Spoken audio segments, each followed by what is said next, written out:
Hello everyone, welcome again to another video of our fabulous series with my dear brothers David Wood and Sam Shamoun.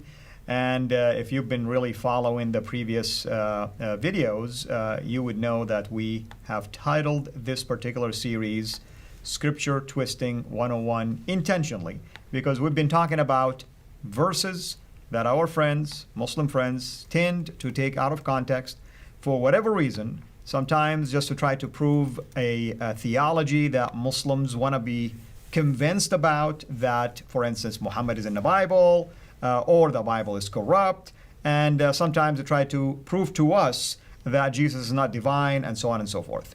So every video, we did it intentionally to handle one verse at a time. Today's passage is from Matthew chapter 10, verse 34, and it reads as follows. Do not think that I have come to bring peace to the earth. I have not come to bring peace, but a sword. David, I thought Christianity is a religion of peace.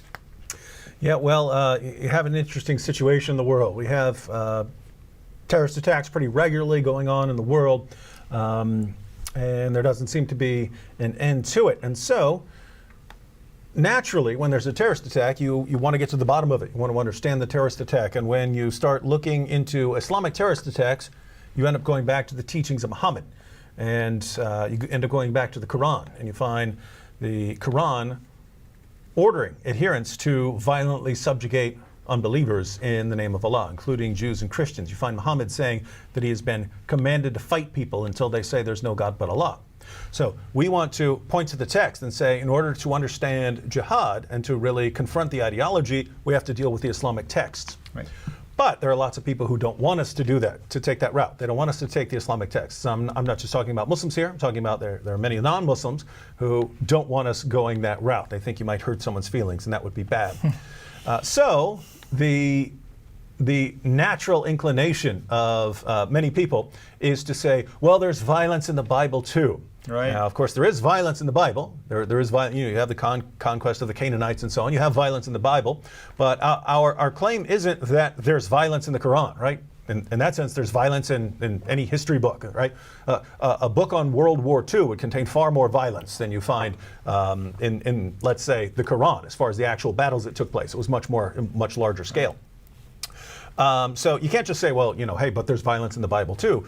What you would want to say, in order to make the two cases really parallel, is that the Bible is advocating violence. The Bible is advocating, calling for violence towards unbelievers in the same way that the Quran is advocating or calling for violence against unbelievers. And therefore, Christians would be hypocrites in condemning what the Quran says about violence, and we should keep our mouth closed. And maybe atheists can bring things up, but not us.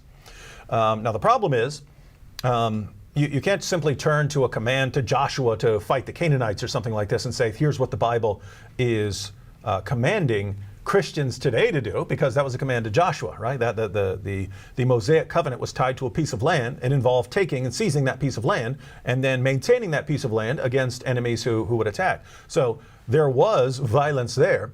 But that's not a command to Christians, right? I've never met a Christian who said, I need to cross the River Jordan and fight the Canaanites because it's in the Bible. Right? I've never seen a Christian who said that. Christians, I've never met a Christian who would be that dumb, because you have to recognize there are commands that are directed to certain individuals. There are commands that are directed to certain groups in the Bible that aren't necessarily directed towards you now today. The commands that are directed towards us now today, it can be certain moral commands, like love the Lord your God with all your heart, mind, soul, and so on. You can find things like that are in the general moral commands like that. Right. But as far as the main commands that would be directed towards us as Christians would be the commands associated with the teachings of Jesus and his followers, because these are the teachings most clearly associated with the new covenant. And so we would ask, where are we as Christians, as part of the covenant that we are under, the new covenant, where are we commanded to violently subjugate unbelievers? That's right. in any way? And people have basically come up with two. In a separate video, we look at Luke 19:27, which is even weaker than the one we're about to look at, and this one is really weak. But those are the two main ones. These are the two commands that people have been able to show where Jesus is supposedly calling for violence. So, Jesus, if you take it out of context. Of course, of course, it always is. So Jesus here says, "Do not think that I have come to bring peace to the earth. I have not come to bring peace, but a sword," right? You Christians are calling Jesus the Prince of Peace and saying, oh, he's all about love, he's all about peace. And yet what happens when we actually read the text? He specifically says he hasn't come to bring peace, he's come to bring a sword. And so obviously Christians are being commanded to wield the sword against unbelievers and to violently subjugate them in the name of Jesus. So that must be what he's commanded here, as long as you ignore everything else in the chapter and everything else Jesus said. You could come to that conclusion. That tends to be what people do. Now, there are two main approaches here that you can go. One, I don't think that Jesus is talking about physical violence at all in this particular verse, because as we'll see when he goes on, he's talking about families being divided. And so it looks like what he's saying is his teachings, much like a sword divides things, is going to divide families. Going to, father's going to be set against the son, and so on. Right. And the parallel in Luke would, because you have the parallel sayings in Matthew and Luke, and the parallel in Luke 12:51 would seem to indicate this, because he doesn't say, "I've not come to bring peace but a sword." He says, "I've not come to bring peace but division." Right. So even Luke understood this as meaning dividing people. As a sword divides things, his teachings are going to actually cause division. And so when you read what he says, it's not, "I've not come to, do not think that I've come to bring peace on earth. I've not come to bring peace, but a sword, for you will go out and hack people up." He says, "For I've come to set a man against his father, and a daughter against her mother, and a daughter-in-law against her mother-in-law, and a person's enemies will be those of his own household." So families are going to be divided. Is this talking about Christians going and killing their family members and stuff like that? Well, again, only if you completely ignored everything else Jesus said. So I don't personally think that right here is talking anything about physical violence, but there is another perfectly valid interpretation here where he is talking about physical violence. He is talking about a sword that is going to be hacking people up. But if you read the context here, Christians are on the receiving end of this sword. And so the meaning in context would be, hey, you guys think you guys are convinced that I'm the Messiah here. And you're convinced that because I'm the Messiah, we're going up and I'm going to take over and I'm going to bring you peace and destroy all your enemies. But guess what? You're not getting peace here. You're not getting peace. You'll have peace in a spiritual sense. We have that, of course. But as far as what you're getting in this world, you're getting the sword, right? Right. So, and you can see this in the exact same chapter, right? Because this is the chapter where Jesus sends out the 12 apostles. 2 by 2 on their own, right? So they're not with him. Now he's actually sending them out to preach. And right after as he's sending them out to preach, he gives this advice. Starting in verse 16 of the same chapter. "Behold, I am sending you out as sheep in the midst of wolves." Now notice, he's not sending them out as wolves to go out and devour the sheep, right? To go out and kill as a wolf would devour, right? They're on the receiving end. They're the sheep in this story. It says, "I'm sending you out as sheep in the midst of wolves. So be as wise as serpents and as innocent as doves. Beware of men, for they will deliver you over to courts and flog you in the synagogues, and you will be dragged before governors and kings for my sake to bear witness before them and the Gentiles." So is this Christians bringing people into court to have them judged, to have them beaten, to have them executed? No, this is unbelievers doing this to Christians, to followers of Jesus. That's right. It says, "When they deliver you over, do not be anxious about how you are to speak or what you are to say. For what you are to say will be given to you in that hour. For it is not you who speak, but the Spirit of your Father speaking through you. Brother," now remember the family analogy, right? I mean, when he's talking about family, right? Setting family members against each other. "Brother will deliver brother over to death, and the father his child, and children will rise against their parents and have them put to death. And you will be hated by all for my name's sake, but the one who endures to the end will be saved. When they persecute you," and notice you're not the persecutor here, "when they persecute you in one town, flee to the next. For truly I say to you, you will not have gone through the towns of Israel before the Son of Man comes." A disciple is not above his teacher, nor a servant above his master. It is enough for the disciple to be like his teacher and the servant like his master. If they have called the master of the house Beelzebul, how much more will they malign those of his household? So if Jesus is going to be brutally tortured and crucified, and a student is not above his master, guess what? That's what's going to happen to you as well. And that is what happened to his followers historically. And that's still happening to his followers today. So if this passage is referring to the sword, well, look at the context of who is doing the killing here, right? He even speaks in the context of family members rising up against each other and having them killed, having them put to death. So when he says just a few verses later, do not think that I've come to bring peace to the earth. I have not come to bring peace, but a sword. For I've come to set a man against his father and a daughter against his mother. Christians were not the family members who were killing their own family members. Christians were the ones who were being killed by their own family members because they believed in Christ. So even if you want to go with that route where he's actually talking about violence here, Christians are on the receiving end of the violence. And so again, the message would be, hey, you're convinced that I'm the Messiah, and they would all have been convinced. All his followers would have been convinced that he's going to bring them peace. He's going to go out and destroy the enemies. They're going to reap the benefits of that. And then he's telling them, no, you're actually going to get the sword. And I mean, think about this. I mean, his closest followers, the overwhelming majority of them died horrible, bloody deaths, not by killing others, but by being killed, which Jesus promised them. He promised them that kind of persecution. So that's what happens when we just examine the passage itself in context. When we say, okay, here's the verse, let's read the surrounding verses. The immediate surrounding verses just sounds like I'm going to divide families. Families are going to be divided up. If you want to look at the rest of the chapter, it's about Christians being persecuted at the hands of others. There's no indication that Christians are going to be committing any sort of violence. But if you sat back and said, okay, here are two possible, notice, over and over again, you go to a verse where you say, oh, I could interpret it that way, or I could interpret it this way.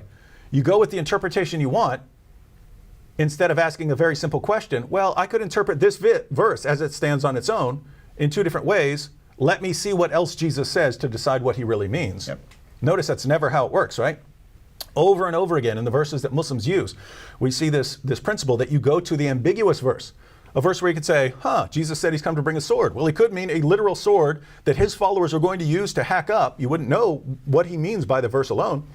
He's talking about a sword that his followers are going to bring in his name and subjugate other people, or he means something else. Christians are going to be on the receiving end of this sword, or he's just talking about families being divided and so on. What does it mean here? Well, what you would do is go to other passages where Jesus says clearly his view of physical violence in his name. That's what you would do. And you say, oh, now this tells me exactly what this passage really means. So Matthew chapter 5, for instance, verses 43 to 45, Jesus said, you have heard that it was said, you shall love your neighbor and hate your enemy, but I say to you, love your enemies and pray for those who persecute you, so that you may be sons of your Father who is in heaven. For he causes his sun to rise on the evil and the good, and sends rain on the righteous and the unrighteous. So love your enemies and pray for those who persecute you. Not a lot of going out and killing them. Notice that's the same book as well. So that happens before Matthew 10:34, and then after 10:34, when one of Jesus' followers actually tries to use a sword, this should be the clearest verse. If you're thinking of what Jesus is commanding about whether you should be using physical violence, the clearest case would be when one of his followers actually pulls out a sword. And if there was ever a time to defend Jesus with physical violence, this was it. This is when they're coming to capture him, right? If there was ever a time in all of history when it would be the right thing to do, to use violence to defend Jesus, to fight in his name, it's when soldiers are coming actually to capture him. And what happens? It's Matthew 26. Soldiers come to capture Jesus. Peter pulls out a sword, strikes the servant of the high priest. What does Jesus say? Good job, Peter. You're starting the war like I want you to. No, he says, put your sword back into its place, for all those who take up the sword shall perish by the sword. He tells him, put your sword back. The only time one of his followers actually pulls out a weapon to hurt other people, and he says, stop it. And one more verse, John 18:36, because this sort of sums up his view. So Jesus in John 18, he's being questioned by Pontius Pilate. Pilate wants to know what Jesus did to make people want him dead. And Jesus says to Pilate, "My kingdom is not of this world. If my kingdom were of this world, then my servants would be fighting so that I would not be handed over to the Jews. But as it is, my kingdom is not of this realm." So he specifically says that his followers do not fight in his name because his kingdom is not an earthly kingdom. It's not like other kingdoms where you would go out and fight for it. So if Jesus is saying his kingdom isn't an earthly kingdom, that you would fight for his kingdom and fight for him, if one of his followers pulls out a sword to use the sword to attack another person, he says, "Put your sword back in its place." If these are the clear passages where Jesus shows his true view of fighting, attacking unbelievers in his name, even in self-defense, because they're coming to get Jesus, and they're still not allowed to defend him, right? So if that's his view there, then how in the name of common sense can you say Matthew chapter 10 verse 34, where he says he's come to bring a sword, even though the entire context is about Christians getting the sword, Christians being on the receiving end of the sword, Christians being put to death by the sword. That's what the passage is about. This is really telling Christians to go out and kill everyone else, and apparently the disciples didn't get that message because they never did it, right? So that's the problem with this verse, and once again, over and over again, same thing, same strategy. Go to an ambiguous verse, ignore everything else that refutes your interpretation, but still give it an interpretation that fits with Islam. And our counter strategy is to read it within context. And the context, by the way, sometimes includes the whole book, just like David did. If you pick it up from Matthew, then in Matthew itself, sometimes you find the answer. And don't think like Matthew wrote it, Matthew 1, Matthew 2. No, he didn't write it that way. It was just a scroll. That's what he wrote. And that's why we need to sometimes learn how to use the book itself sometimes just to refute the argument that is brought before us.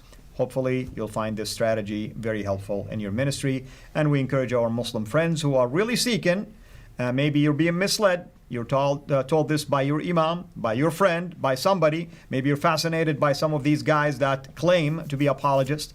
Nevertheless, take the time for yourself to research it and understand that the argument is totally different than the way you are trying to present it. Until we meet again, have a blessed day. Thanks for watching. Make sure to like and subscribe so that you don't miss future videos. And please consider becoming a patron on patreon.com/Sierra International.